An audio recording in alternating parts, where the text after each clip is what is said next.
Hi everyone, welcome back. Thank you for being here. It's Friday and therefore I'm not going to give you an intro of any shape or form.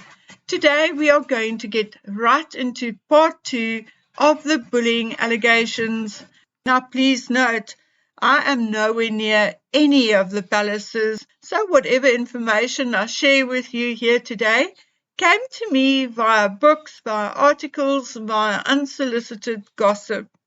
I would assume that at least a portion of what is out in the social and mainstream media is indeed true, because the litigious pair has not sued anyone yet for that information circulating on public platforms. But let me say this again, I was not there, and I cannot tell you under oath that all of this is actually true. But I did try my best to substantiate and verify, and the probabilities were weighed carefully. So here we go. Okay, and in the meantime, I apologize for my dogs being in and out of the bedroom because they are indeed being bathed. So they are completely crazy now. Anyway, what can be termed as bullying of staff began before the wedding. I was told that Meghan was hyper before the wedding, hypercritical mostly, and hyper-vigilant so that no one could get near Harry or have any kind of one-on-one with him. It's a contact's opinion that Meghan caused the drama and the ruckus among Harry and his friends on purpose, trying to distance them from Harry before the wedding, because until she walked down that aisle and saw him waiting for her, she fully expected the wedding not to happen. And why? Well, although Meghan fully expected everyone to dance to her tune even before Harry, she was not totally unaware of the reaction she got from people, and not totally unaware that the royals were not like any other firm. She tested the waters, pushed the envelope, and knew what she was doing. And I'm told she had a spin ready for every possible scenario. But she preferred to stay, at least until after she married Harry, because that was the most lucrative option for her. Now, we all know about the tantrum Meghan threw because the blankets she ordered as gifts for Harry and his friends for a shooting weekend was not the right shade of red. The story goes like this. Harry and Meghan were hosting a shooting party at Sandringham for Harry's friends shortly after their engagement. Meghan had ordered personally embroidered red blankets for each guest. When they arrived, they were not the right shade of red, and she went mental at Melissa Tubati. Melissa, professional as she was and having worked for celebrities before, was indeed traumatized by Meghan's volatile behavior, and so were others, not just her. Harry's friends did not like what they saw, but neither did others. We know that Prince Philip had a word with Harry saying, "You date actresses, you don't marry them." Prince William cautioned him to take it a little slower, but nothing worked. Even Eugenie had to postpone her wedding to make place for Harry and Meghan, because as she was reminded, Harry is of higher rank. Says a cable actress to a blood royal. But never mind. In Harry and Meghan's office, things were no better. Please and thank you are not words Meghan is too familiar with. Like someone said to me, the only time Meghan says thank you is when she receives a compliment and someone is fawning or gushing over her. Otherwise, if she considers you of lower caste, a worker or servant, then you do not deserve please and thank you, because you are already getting paid to do the job. Okay, allegedly, According to an informant, that was indeed Meghan's belief and how she conducted herself. Totally unlikable and like a bull in a china shop. The way she isolated Harry, the way she pushed him behind her and stormed ahead, earned Harry the nickname, the hostage, before the wedding and by staff. Then, of course, there was the infamous row with Angela Kelly, when the tiara Meghan was going to wear for the wedding could not be produced at the drop of a hat for an unscheduled hair appointment, at which point Harry yelled at Angela, "What Meghan wants, Meghan gets." Unfortunately, everything Meghan wanted and got was still not good enough or flawed. And all staff could say was that the lead up to the wedding was hugely stressful for all involved. However, let it be said that despite of Meghan's conduct, everyone was still hopeful that it was all due to pre-wedding nerves and Meghan being a perfectionist. Everyone thought that things and Meghan would calm down after the wedding. So it is basically what happened after the wedding which really matters, because up to the wedding, everyone, no matter how angry or how scared or sad, had cut her some slack. Unfortunately, instead of getting better and calming down after the wedding, everything got worse. Staff formed what is today known as the Sussex Survivors Club.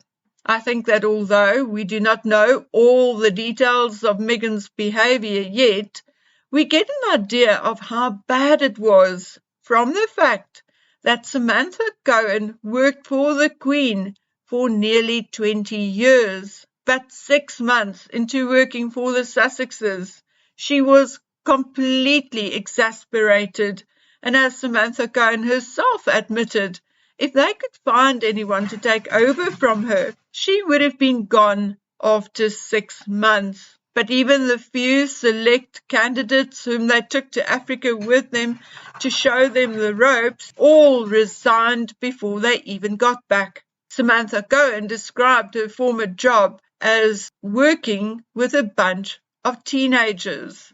Other staff described Meghan's behaviour as more like emotional cruelty and manipulation. We heard of late-night calls to staff over weekends. We heard of calls being placed to staff at 5 a.m. in the morning. We heard of her using very, very sharp words and very derogatory tone towards staff, even without the exact minute-by-minute details. The atmosphere created by Meghan's way of dealing with her predominantly female staff is indeed dark and unpleasant. And unfortunately, her high and mighty attitude did not end in their office. We heard that the royal helicopter pilot resigned because Harry and Meghan used him as their personal shopper, sending him to pick up whatever snacks they wanted. I was told, I don't know whether true or not, that the pilot often had to bring 1 or 2 bottles of wine as ordered by the so-called pregnant Duchess. We've heard of protection officers who were treated worse than dirt under Meghan's shoe. And here is a recall from a reporter who was on Harry and Meghan's Fiji trip and who witnessed the incident at the Fiji market.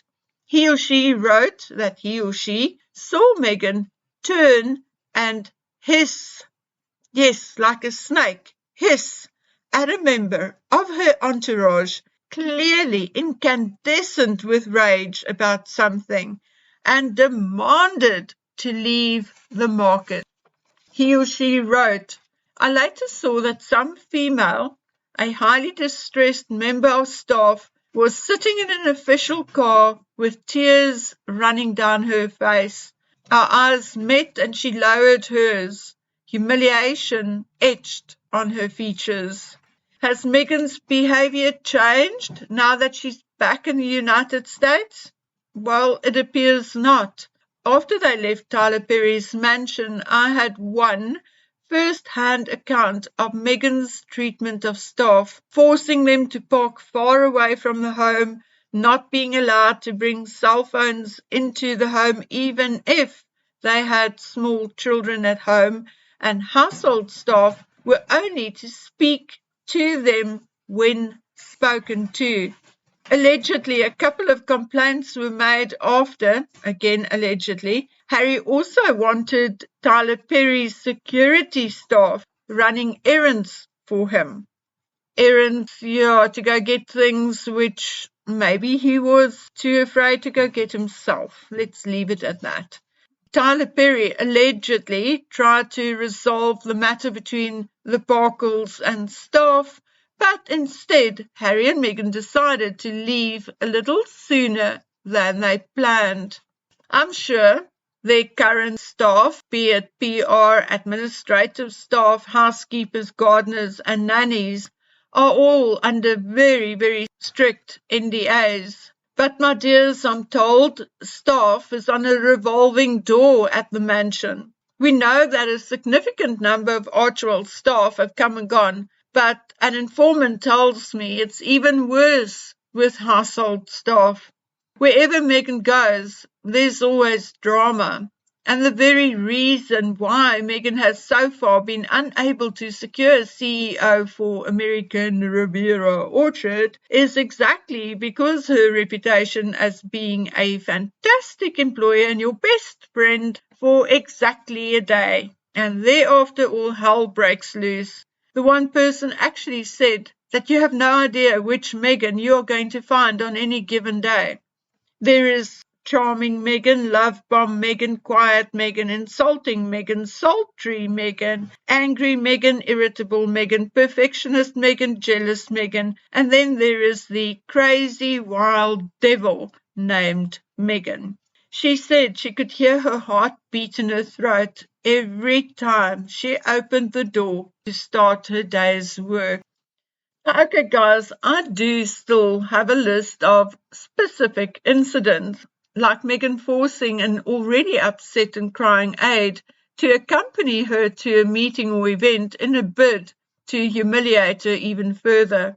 It just goes on and on and on. And it is actually shocking to listen to and to think that nobody really did anything to stop this woman. If you could see what I saw, you will not only understand why William broke the dog bowl, but will also understand why I am surprised William did not break more than the dog bowl, maybe Harry's neck, because Harry was indeed aware of Meghan's conduct, and not once did he so much as put a calming hand on her and said, "It's okay, my love, no need to wind yourself up," or whatever. Instead, he backed Meghan up, sometimes with his own tirade or torrent of abuse. Okay, so what about justice and accountability? Yes, I'm sure that after the investigation, each of the 10 staff called in got a sum of money and an NDA to sign. So, no accountability for Meghan and Harry again. But is it justice for those staff members who had their dignity in tatters after working for number 6 on the call sheet? What do you think? Anyway, we will see how she behaves on this mini fake royal tour to Nigeria. I'm going to predict that it will be her first and last time going to Nigeria. And I predict that next year, this time, she'll be going to Jamaica, looking for her ancestors. Nigeria, all forgotten. Okay, before I go, I hear Neil Sean said he brought you the truth about Invictus, Harry and Mark Tyndall. Excuse me, no, I did. Days before he brought the truth, I told you it is not how the royal family and their patronages work, and that there is nothing from Mike, nor from Invictus. But anyway, about an hour after I made the inquiry to Invictus, GB News removed the video. So there is your answer. Mike has allegedly said he would love to get involved with something like Invictus, but that is it. They will not invite another patron for as long as Harry is their patron. If they want to get rid of him and get someone else, they will have to get rid of him first. Okay, guys, so that is it from me for today. You had my doggies running in the background, and you had my neighbors calling at each other and digging a whatever trench or something right up next to my window. But I got my message across, and that's all that counts. So until we meet again on the next one, please take good care of yourselves. Bye.